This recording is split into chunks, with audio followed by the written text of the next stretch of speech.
Nouvelle-Aquitaine est une des régions à avoir passé la convention avec le gouvernement, hein, puisqu'il y a un haut commissaire à l'innovation sociale qui s'appelle M. Itier, et la signature a eu lieu il y a un mois au siège du Conseil régional. J'y ai placé parce qu'on avait un séminaire à Biscarrosse avec des centres de culture scientifique et technique, et il y avait une remise. Donc l'idée, c'est vraiment, là, la notion, c'est les entreprises engagées, c'est-à-dire des entreprises qui sont engagées pour l'économie sociale et solidaire, pour la RSE, pour tout, enfin, des termes que vous connaissez bien aussi.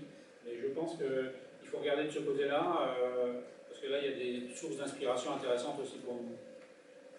Alors, nos modes d'intervention, peut-être ça peut être repliqué aussi territorialement, c'est d'une part des tables rondes, mais des tables rondes dans lesquelles on met vraiment beaucoup de regards croisés et on essaie d'être pas iconoclaste pour le plaisir de l'être, mais parce que justement ça nous permet de faire venir des gens, de croiser des regards. Je vais prendre quelques exemples très concrets. On a fait une table ronde par exemple sur les forêts, créativité, territoire, et on avait détecté la forêt d'art contemporain qui était chez vous, voilà.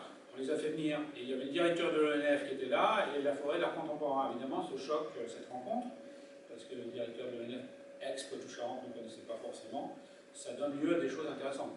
Alors, la table ronde, elle n'est pas simplement pour les intervenants, outre le fait que les intervenants peuvent croiser leur regard, mais aussi c'est parce que c'est des tables rondes qui sont ouvertes au public, gratuites, donc dans la salle, ça peut interagir. On essaie à chaque fois. Par exemple, la dernière table ronde, c'était sur musique, créativité, territoire.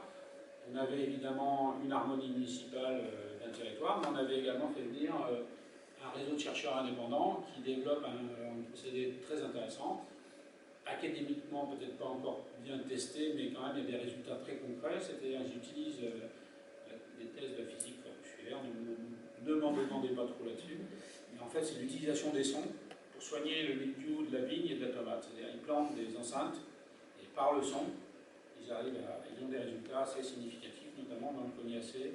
Il y a 7-8 viticulteurs qui utilisent leur procédé.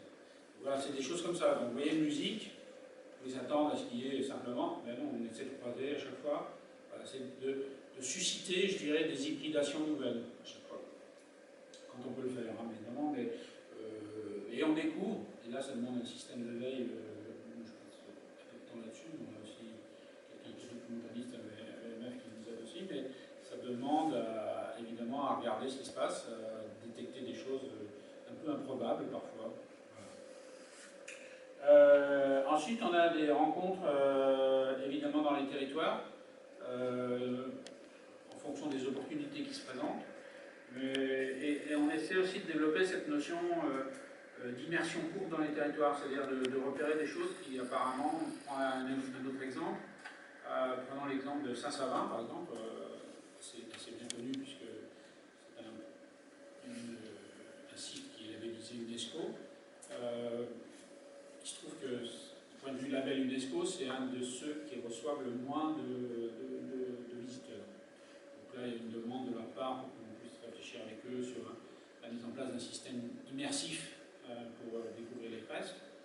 Mais indépendamment de ça, petite incursion comme ça, dans le territoire de Saint-Savin, permet de voir que peut-être que les relations entre le site même de Saint-Savin et l'environnement autour ne sont pas au mieux.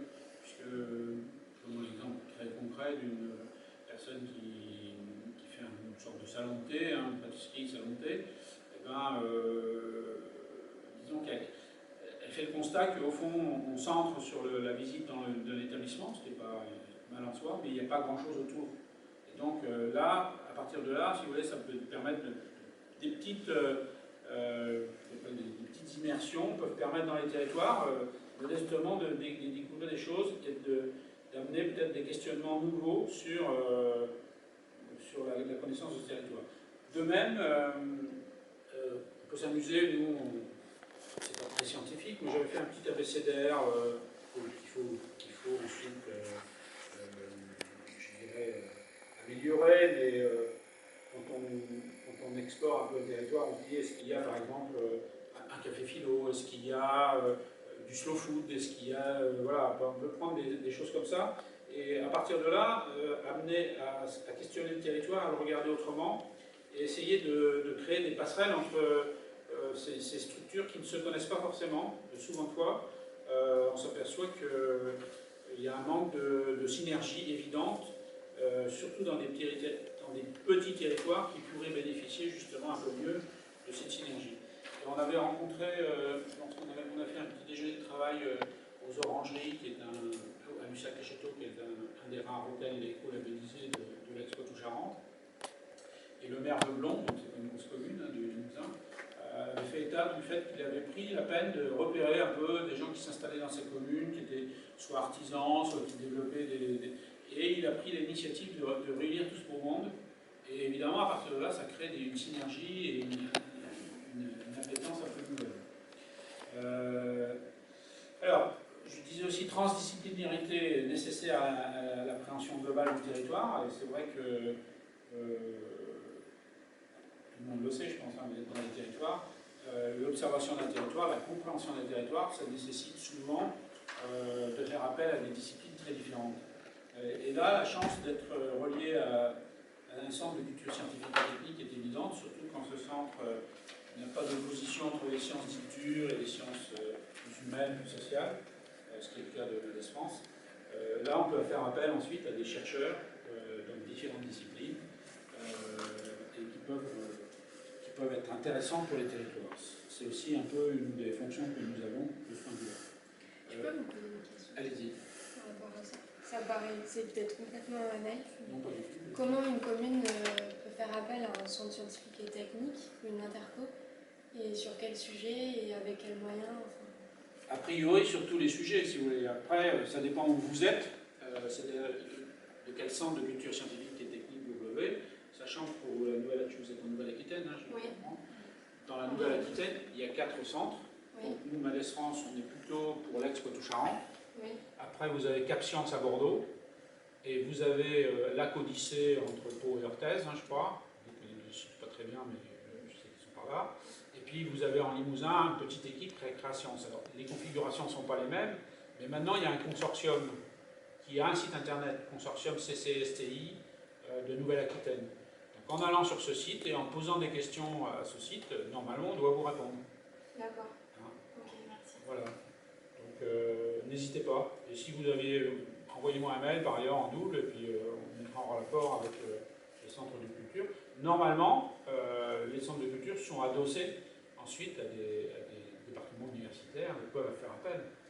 Les 4 centres, en l'occurrence, ne s'en privent pas. Et donc ces centres de scientifiques et techniques nous apportent un appui méthodo, c'est ça, pour une Ouais, construction si vous, par exemple, prenons un exemple, si c'est un problème d'eau, un problème je sais pas, dans le territoire, bah, on regarde un peu en background derrière quelles sont les équipes universitaires qu'on peut mobiliser sur ces questions-là. D'accord. Et vous disiez sciences dures ou sciences humaines? Absolument. En l'occurrence, c'est un peu la marque de fabrique de Malès France. Les 3 autres sont peut-être pas forcément encore complètement, mais l'idée du consortium, justement, plutôt que d'imposer un modèle unique pour la Nouvelle-Aquitaine, c'est plutôt qu'ils se fréquentent, d'où le séminaire à Biscarrosse dont je parlais dernièrement, qui a eu lieu, pour que justement tout ça se fertilise et se féconde. Donc a priori, il n'y a aucune difficulté pour que, oui, justement, sciences humaines et sciences dures cohabitent harmonieusement dans cette démarche. Voilà, en principe. Là, je vous ai fait passer le programme, pour ceux qui n'ont pas eu, voilà le programme de 2019, pardon. 2020 pour l'instant n'est pas arrêté, mais on a aussi créé depuis, alors c'est la 8e année, les journées, ce qu'on appelle les journées d'automne de la créativité dans les territoires. Donc ça a lieu toujours à peu près à la même date, donc là cette année c'est 16 et 18 octobre, et c'est un moment de rassemblement